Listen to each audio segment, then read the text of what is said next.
Iran, Israel యుద్ధ వాతావరణం కారణంగా ఉపాధి కోసం గల్ఫ్ దేశాలు వెళ్లిన భారతీయులు అనేక ఇబ్బందులు పడుతున్నారు. ఈ యుద్ధ వాతావరణంతో ఇండియాలోని కుటుంబాలు ఆందోళన చెందుతున్నాయి. తమ వాళ్ళు ఎలా ఉన్నారో అంటూ కంటతడి పెడుతున్నారు. తమ కుటుంబ సభ్యులను క్షేమంగా ఇంటికి చేర్చాలని ప్రభుత్వాలను వేడుకుంటున్నారు.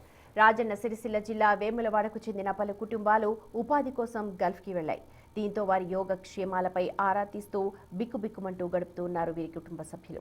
4 రోజులుగా దాడులు జరుగుతుండటంతో తీవ్ర ఆందోళన వ్యక్తం చేస్తున్నారు. నిద్ర లేని రాత్రులు గడుపుతున్నామంటూ ఆవేదన వ్యక్తం చేస్తున్నారు. వెంటనే కేంద్రం, రాష్ట్ర ప్రభుత్వాలు దీనిపై స్పందించి వారి కుటుంబ సభ్యులను క్షేమంగా స్వదేశానికి తీసుకొచ్చే చొరవ చూపాలంటూ వేడుకుంటున్నారు. ఇబ్బంది అవుతుంది. గవర్నమెంట్ ఏమన్నా హెల్ప్ చేస్తే ఇక్కడికి ఫ్లైట్లు ఓపెన్ అయితే పంపిస్తాం చేస్తుంది. ఫ్లైట్లు ఓపెన్ చేస్తే మా ఆయన పంపిస్తే మేము కూడా చూసుకుంటాం కదా, ఎవరి వాళ్ళు అక్కడ ఉంటాయి.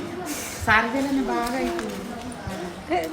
ఇప్పుడు మేము పిల్లల్ని వదిలిపెట్టి అక్కడ దూరానికి వెళ్తే ఇప్పుడు వాళ్ళు చేసి మా వాళ్ళు ఏం చేయలేరు కదా. అట్లా ఎవరు చేసిన ప్రాబ్లమ్స్కి బట్టి జనాల మీద వేస్తే ఇబ్బందే కదా. గవర్నమెంట్ హెల్ప్ చేసి మా వాళ్ళని మా ఇంటి దగ్గరికి పంపించే మాదిరి చేయండి.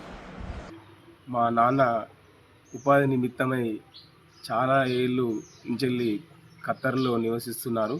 మా నాన్ననే కాదు, మా పెదనాన్న, మా అన్న, తమ్ముడు, మా బావ, బామ్మర్దులు, చాలామంది మా కుటుంబ సభ్యులు మామగిట్ల వీళ్ళు ఖత్తర్లో జీవనోపాధి పొందుతున్నారు. ఇంకా ఇతర దేశాలలో కూడా దుబాయ్, సౌదీ, మన ఇది పక్కపొంటి ఉన్న కువైట్, ఇటువంటి దేశాల్లో కూడా చాలా లక్షలాది మంది ప్రజలు ఉపాధి నిమిత్తమై అక్కడ ఆధారపడి బతుకుతున్నారు.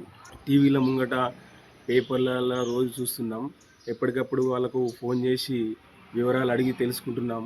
కాబట్టి మాకు కూడా చాలా ఇప్పుడు భయం వేస్తున్నది. గల్ఫ్ దేశాల మా వాళ్ళు, మా కుటుంబ సభ్యులు ఎలా ఉంటున్నారో ఏందని నిమిషానికి మాకు చాలా భయం వేస్తుంది. కాబట్టి కేంద్ర ప్రభుత్వం తక్షణమే దీని మీద స్పందించి మా వాళ్లకు రక్షణగా కల్పించి వాళ్ళను ఇండియాకి త్వరగా తెప్పించే విధంగా చేయాలని చెప్పేసి నేను కోరుకుంటున్నాను.